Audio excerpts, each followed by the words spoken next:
Hello everyone, welcome to my channel. तो भैया हम बात करते हैं हमारी मिडवाइफरी में जो हमारा चला हुआ है ड्यूरिंग प्रेगनेंसी, जो हमारे चेंजेस होते हैं उनके बारे में। तो इसमें आ जाता है हमारा कार्डियोवास्कुलर सिस्टम। तो कार्डियोवास्कुलर सिस्टम में हम देखेंगे कि एनाटॉमिकल चेंज क्या होते हैं हमारे कार्डियो को लेकर। तो इन्होंने बताया जो हमारा एलिवेशन होता है, एलिवेशन जब होगा हमारा डायफ्रेम का ड्यूरिंग प्रेगनेंसी, जो हमारी यूट्रस होती है जब वो बढ़ता है उसका, तो उसमें क्या होता है जो हार्ट जो है पुश करता है अपवार्ड यानी कि बाहर की तरफ, और silent rotation of the left. तो जो हमारा रोटेशन होता है ऊपर और बाहर की तरफ, थोड़ा हल्का सा लेफ्ट की तरफ जो है हार्ट हमारा आ जाता है। कब? जब यूट्रस का साइज थोड़ा सा बढ़ेगा, जो है एलिवेशन उसके अंदर होने लगेगा तब। और अबनॉर्मल क्लिनिकल्स हमारे फाइंडिंग्स में क्या हो जाता है, अबनॉर्मल थोड़ी सी क्या हो जाती है चीजें कि भाई जब हमारी डिस्प्लेसमेंट होती है इस टाइम पे, तो रिस्पॉन्सिबल होती है हमारी प्लापेशन यानी कि कुछ ना कुछ विस्थापन तो होते ही है। तो इसमें अपेक्स जो हमारी बीट की जो शिफ्टिंग होती है वो फोर्थ इंट्राकोस्टल स्पेस जो हमारा होता है, फोर्थ इंट्राकोस्टल स्पेस हमारा कौन सा हो गया, या हमारी चौथी रिब होती है।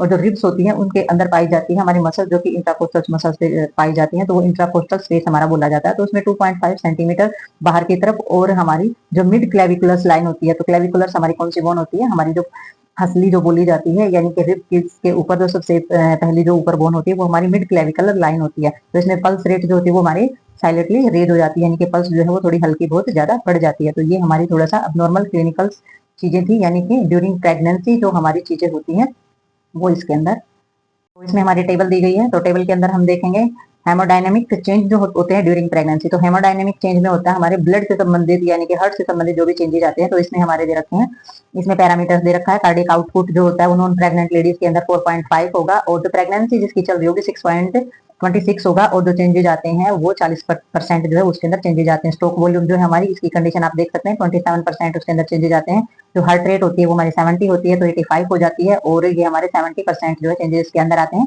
और जो हमारा ब्लड प्रेशर है, तो ब्लड प्रेशर में इन्होंने दिया है mid pregnancy drop of the diastolic pressure by the 5 to 10 mmHg। तो इसमें हमारे थोड़े से ब्लड प्रेशर के अंदर जो है चेंजेस आते हैं मिड में, फर्स्ट में और लास्ट में भी जाकर के। तो वेनियस प्रेशर जो होता है वो भी हमारा 100% जो है चेंज हो जाता है, 10 सेंटीमीटर से 20 से 25 सेंटीमीटर हो जाता है।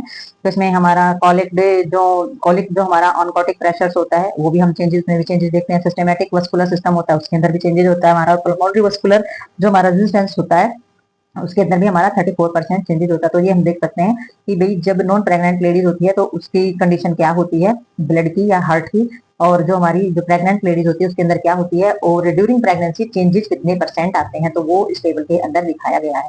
तो एक एक नंबर के क्वेश्चन में या फिर हमारे जो कॉम्पिटेटिव एग्जाम होते हैं उनके अंदर भी क्वेश्चन कई बार आ जाते हैं, तो आपने थोड़ा सा टेबल ध्यान से करनी है। तो भाई इसके अंदर हम देखेंगे हमारा कार्डियक आउटपुट की नॉन प्रेग्नेंट लेडीज में कितना, और प्रेग्नेंट लेडीज जो होती है उसके अंदर कार्डियक आउटपुट जो है किस तरीके से चेंज होता है। तो सबसे पहले इन्होंने बताया कार्डियक आउटपुट का कि भाई कार्डियक आउटपुट जो है वो स्टार्ट होता है हमारा, इंक्रीज होना स्टार्ट हो जाता है 5वें हफ्ते से प्रेगनेंसी के दौरान, और ये हमारा 30 से 34 हफ्ते तक हमारा पूरा पीक पर होता है। 40 से 50% जो है इंक्रीज हो जाता है। ठीक है, तो उसके बाद जो हमारा CO remain static till term when the observation of the made of the lateral recommended position. तो इसमें हमारा CO का क्या मतलब है, कार्डियो आउटपुट इसको बोला गया है। तो कार्डियो आउटपुट जो है वो हमारा क्या होता है, जब ऑब्जर्वेशन की जाती है यानी कि लेटरल पोजीशन में ऑब्जर्वेशन नहीं की जाती है तब तक ये ऐसा रहता है। और जो लोवेस्ट जो हमारा जब रहता है, जब बैठने की स्थिति होती है यानी कि सीटिंग होती है, स्पाइन पोजीशन में जब लेटा जाता है तो कार्डियक आउटपुट हमारा कम रहता है। और हाईएस्ट हमारा कब होगा, जब राइट और लेफ्ट हमारी लेटरल नी चेस्ट पोजीशन होगी, तब ये हमारा जो कार्डियक आउटपुट होता है वो इंक्रीज हो जाता है। तो CO इंक्रीज होता है फर्दर जब हमारी ड्यूरिंग जब लेबर पेन हो रहे होंगे या इमीडिएटली फॉलोइंग जब डिलीवरी हो रही होगी, तो ये हमारा जो प्रोबल्स जो वॉल्यूम्स होती है ये बढ़ जाती है। और MAP आल्सो रेज। तो इसमें MAP का मतलब हो जाता है मेन आर्टेरियल प्रेशर जो है वो ज्यादा बढ़ जाता है। तो इसमें सिक्वेंस क्या दिया गया है कि हमारा जो आउट ब्लड फ्लो होता है जो यूट्रस से हमारा मैटरनल सर्कुलेशन में जाता है, यानी कि ऑटो ट्रांसफ्यूजन जो हमारा होता है ड्यूरिंग लेबर।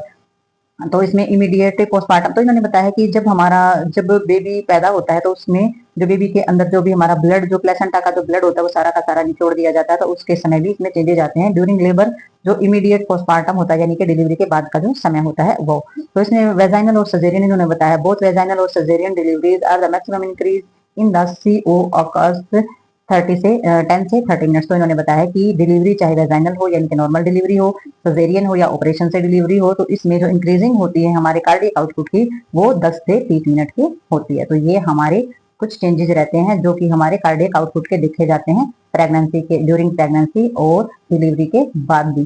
ठीक है, तो आगे देखते हैं, थोड़ा सा रीजन जानेंगे कि भाई जो हमारा कार्डियक आउटपुट है उसके इंक्रीज होने के क्या कारण रहते हैं। तो वो जो इंक्रीज होता है, तो इसमें सबसे पहले इंक्रीजिंग के जो रीजन दिए हैं वो दिया है हमारी ब्लड वॉल्यूम जैसे जैसे बढ़ेगी वैसे वैसे कार्डियक आउटपुट भी बढ़ेगा, और इसमें एडिशनल जो हमारी O2 की डिमांड है यानी कि ऑक्सीजन की डिमांड होती है ड्यू टू इंक्रीज होगी मेटाबॉलिज्म, जैसे प्रेगनेंसी के अंदर मेटाबॉलिक एक्टिविटी बढ़ेगी तो O2 की डिमांड भी बढ़ेगी, और जो हमारा ऑक्सीजन कंजप्शन होता है वो इंक्रीज होगा ड्यूरिंग प्रेगनेंसी, वो बढ़ जाएगा हमारा ऑक्सीजन का कंजप्शन यानी कि ऑक्सीजन की बहुत ज्यादा जरूरत पड़ेगी।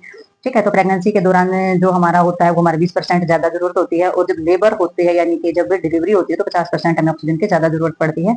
और कार्डियक आउटपुट जो प्रोडक्ट जो हमारे प्रोडक्ट वॉल्यूम जो दी गई जैसे इसकी स्टॉक वॉल्यूम है, तो उसमें हमने कैसे निकालना है HR यानी कि हार्ट रेट कैसे निकालेंगे, यानी कि कार्डियक आउटपुट इक्वल में stroke volume multiple heart rate. तो ये हम पहले भी फर्स्ट ईयर में ये चीजें हम कर चुके हैं कि किस तरीके से हम अपनी कार्डियक आउटपुट किस तरीके से निकालेंगे, stroke volume multiple heart rate, तो हम उसमें ये निकालते हैं। और इंक्रीज अगर हो जाती है हमारी कार्डियक आउटपुट अगर इंक्रीज हो जाता है, मुख्य रूप से अफेक्ट क्या करेगा, वो इंक्रीज करेगा स्ट्रोक वॉल्यूम को, इंक्रीज करेगा पल्स रेट जो है वो हमारी 15 पर मिनट जो है वो बढ़ जाएगी। और जो normal heart got enough reserve power of cope with the increasing load but the damage heart fail to do so. तो इन्होंने बताया कि एक जो पावरफुल यानी कि जो एक नॉर्मल हार्ट होता है, जो बिल्कुल हेल्दी जो हार्ट होता है, वो इस पावर को झेल सकता है, जो इंक्रीज हुई है वैल्यू उसको झेल सकता है, उसके लोड को झेल सकता है, ज्यादा लोड को झेल सकता है। लेकिन जो एक डैमेज हार्ट होता है, ठीक है, जो डैमेज हार्ट होता है वो फेल हो जाता है इस कंडीशन में। ठीक है, तो ज्यादा लोड और ज्यादा पावर के समय जैसे कार्डियक जो हमारी वॉल्यूम है या कार्डियक आउटपुट है, तो हेल्दी हार्ट इसको झेल लेता है, और जो हमारा डैमेज हार्ट होता है या हार्ट में किसी न किसी चीज की प्रॉब्लम होती है तो वो इसको नहीं झेल पाता है। ठीक है, तो इसलिए हार्ट का हेल्दी होना बहुत ज्यादा जरूरी है ड्यूरिंग प्रेगनेंसी भी और नॉन प्रेगनेंसी भी।